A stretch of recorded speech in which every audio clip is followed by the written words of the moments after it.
Well, after a completely deflating night at Citi Field last night with the anticipation built up and everything leading into that game last night, the first NLCS game in 15 years at home for the Mets, and they just laid a stinker. You know, they couldn't hit. It was the same story that it's been. Now, listen, the Dodgers are a better baseball team than the Mets. Nobody's disputing that.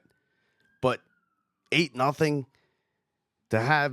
to fill that building and have the energy that was in the building with Strawberry throwing the first pitch to Gooden and everything that went along with all the pomp and circumstances of the crowd being in it and the lineups being announced and the players lining up on the baselines, and then you come out and you lose 8-0.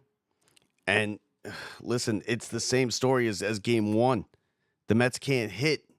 And when the Mets don't hit, they're not going to get these amazing comebacks. I told you, these hero home runs are not going to last forever. It's not sustainable to continue winning like that. And if you're going to beat a team like the Dodgers, you're going to have to do it with your pitching, and you're going to have to play solid defense, which they didn't. Now, listen, Severino's glove was worse than his arm was last night, but you got to make plays like that. You can't gift a team as good as the Dodgers runs. And the Mets did that. They gifted them a 2-0 lead. And then they kind of gave the game up, right? When they brought in Reed Garrett, 2-0. You figure he wanted to save his star pitchers in the bullpen, if there are any stars in that bullpen, which there really aren't. But his best arms in the bullpen he wanted to save. He brought in Reed Garrett. He kind of threw up the white flag at 2-0. He probably saw the writing on the wall. Buehler was lights out. He was pitching beautifully last night for the Dodgers. The movement on his sweeper and his slider, and he had it all going. And the ball's not going to carry. Like in this weather, in a cold night in October, the ball's not going to carry as it would in August. The Mets probably had a couple balls last night that would have left the yard in July or August in the air, but in this cold October night time, the balls aren't going to carry. Now Ohtani hit it to the moon, but that's Ohtani, and that kind of worries you too, because now if he's going to start breaking out, then the Mets really aren't going to stand much of a chance. And if they have a chance, the chance is going to be they have to win today. They were able to afford themselves a loss when they won the game in game 2. It gave them the break of being able to lose one of these games at home, but that's all they could lose is one. Because you're not going back and winning 6 and 7 against the Dodgers in Dodger Stadium out west. It's not going to happen. So now the Mets have put their backs against the wall, and they're going to have to win tonight, and they're going to have to win tomorrow. I expect the energy to be just as good tonight. A lot, you can't count the Mets out, because they've done too much in this postseason and over this last month, and even over the previous 3 or 4 months, where you have to give them good credit. You have to trust them a little bit. They have been the most resilient team that I've seen in a long, long time. And we'll see, can they come out tonight and be resilient? They got the right guy on the mound. Quintana has been brilliant. He's been one of the best pitchers, top 2 or 3 pitchers in the big leagues over the last, I'd say, month and a half. He pitched brilliantly in the game 3 in Milwaukee. He pitched great against the Phillies in the clincher game there. And now he comes out tonight, and the Mets need every bit of what he did in those first couple starts.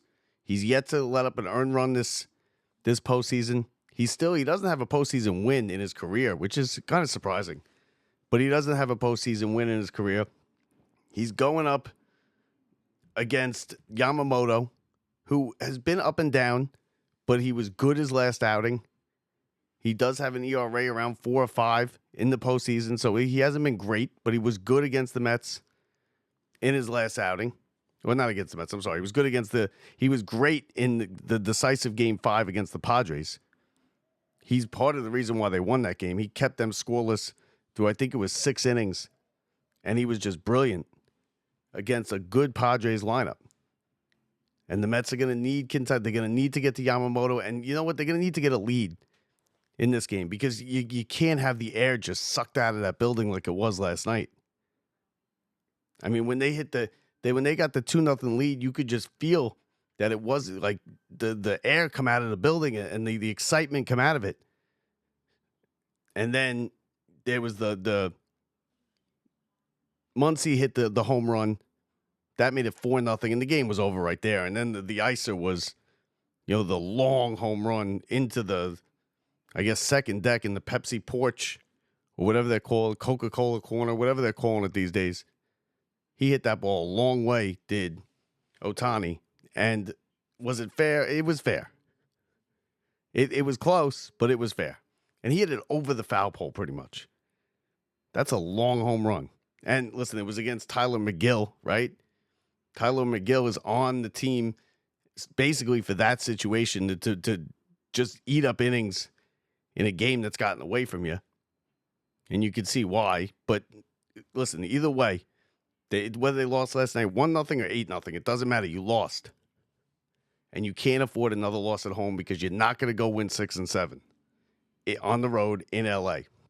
So let's get to the lineup. The lineups are out for tonight. A lot of debate about the lineups and what the Mets were going to do and what Mendoza was going to do. Is Nimmo going to be in the lineup?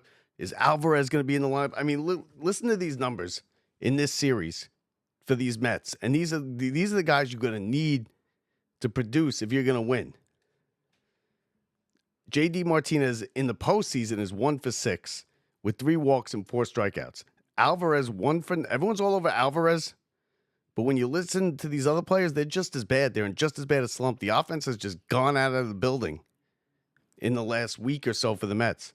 Alvarez, 1 for 9, a walk and 3 strikeouts. Nimmo, 1 for 10, 1 walk and 3 strikeouts. Lindor is 1 for 11 with 2 walks and 3 strikeouts. And Alonso is 1 for 11 with 2 walks and 4 strikeouts. The only RBI on that list is Lindor. It was the leadoff home run in Game 2.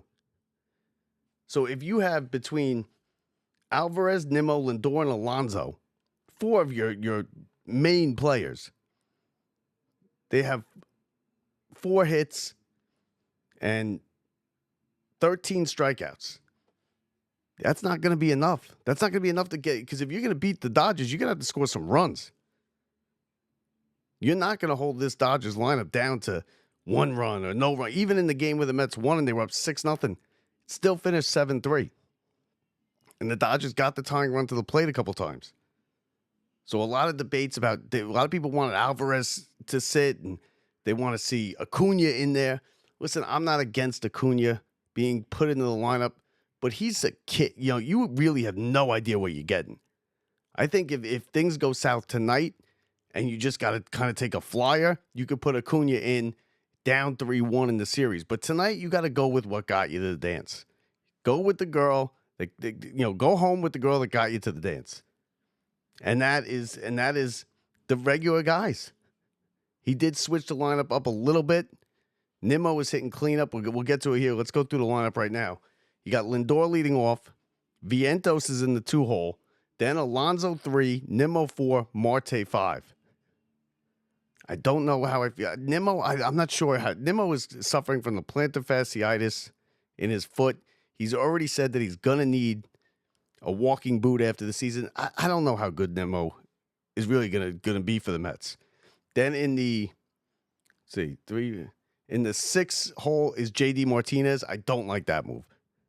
I would have put Winker in the game because Winker has hit. Winker can play defense. J.D. Martinez has a track record, of years of being a good power hitter. But I mean, it's been bad for a long time now with J.D. Martinez, probably more than a month. So you're going to really bank on that? I would not have J.D. Martinez in it. He's got Iglesias hitting 7th. Bader, the center fielder, hitting 8th. So Bader's in there. Bader has good numbers against Yamamoto. He got 3 hits against him when they played him in the season, when he faced him during the season. And then you got Alvarez hitting 9th and Quintana on the mound as the pitcher. So it's basically your regular guys just mixed up a little bit. A couple things moved around in the lineup.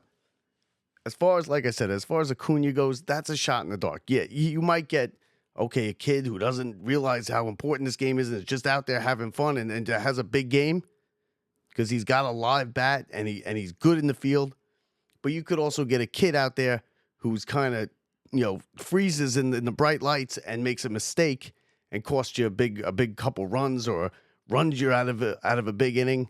So I could live with Acuna not being in the game.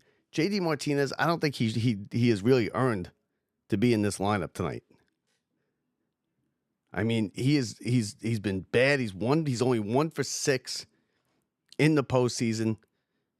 And everybody else, okay, everybody else is hitting just as bad, but JD Martinez really hasn't done it now for about 2 months. Remember, he had that huge slump, and he's still kind of in that slump. He got 1 or 2 big hits, and everybody thought he was out of the slump, but he's really not. He's 1 for 6 in the postseason. He's struck out 4 times. And last night was his first action against the Dodgers. The rest of it was against the Phillies. So the Mets are going to need to get some runs out of this lineup. Where does it come from? I think Vientos. You got to look at Vientos, Lindor, and you're going to need Alonso to get a big hit here. Alonso's going to have to hit a big home run, hopefully early in the game. Keep this crowd in it. After the first pitch and all the ceremony and the crowd's buzzing, don't let the Dodgers come out and put up 3 runs in the first inning, because that will just kill the mood in the whole building. And then you start playing catch up, and then you start kind of panicking because the Mets know they have to win this game. They know they are not going to win this series if they go down 3-1. That it will probably end tomorrow if they go down 3-1. So it's a big night at Citi Field, just like last night was. And last night was a huge disappointment. You got 43,000 people packed into that building. It's 50 degrees out. They're freezing. They're going crazy. And then it just come out and a stinker. 8-0. Can't have that happen tonight. Mets got to jump out early. Quintana's got to be on top of his game. They're going to need 6-7 innings out of Quintana, because you can't trust the bullpen. Even though I know last night wasn't really the top echelon of the bullpen pitchers, but you can't trust this bullpen as far as you could throw them. Even if Diaz gets in there. Can't you see Diaz blowing a save tonight? And the Mets losing in just a heartbreaking fashion? It would just be so Mets. Let's hope I'm wrong. Let's hope it goes the other way. But, so there's your lineup. Like I said, nothing crazy. He's going with what got him here. That's what he said last night, and that's what he did. Mets, Dodgers, Game 4 from Citi Field, 8 o'clock. Yankees getting underway right now. They try to take a insurmountable 3-0 lead against Cleveland. The Yankees are better than Cleveland. They just look better. They've outplayed them at every step of the way. Even a game where they tried to give away, Game 2, Cleveland has taken some major risks in trying to get things going, and it just hasn't worked. So, Yankees, Cleveland now, Game 3. Mets, Dodgers, Game 4 tonight, 8 o'clock, Citi Field. Let's see if the Mets can be resilient one more time. Listen, they've given us, we got to give them the benefit of the doubt, because they've been resilient at every turn this season.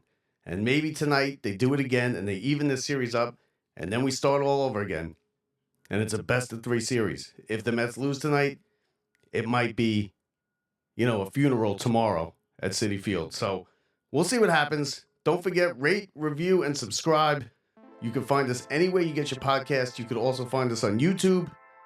We'd like to thank the New York Post for providing the ticker on the bottom of the screen here with all your news stories if you're watching. If you're listening, don't forget to leave us a review. We love to read the reviews. You could also check us out on the Swell app. It's the Swell app. They're 5-minute episodes. They're short. They're sweet. They're quick. It gives you what's going on for the day. That'll do it from here. I'm Bob Walters from the Brian Gunzel Studios. Enjoy the games tonight, everybody. See ya.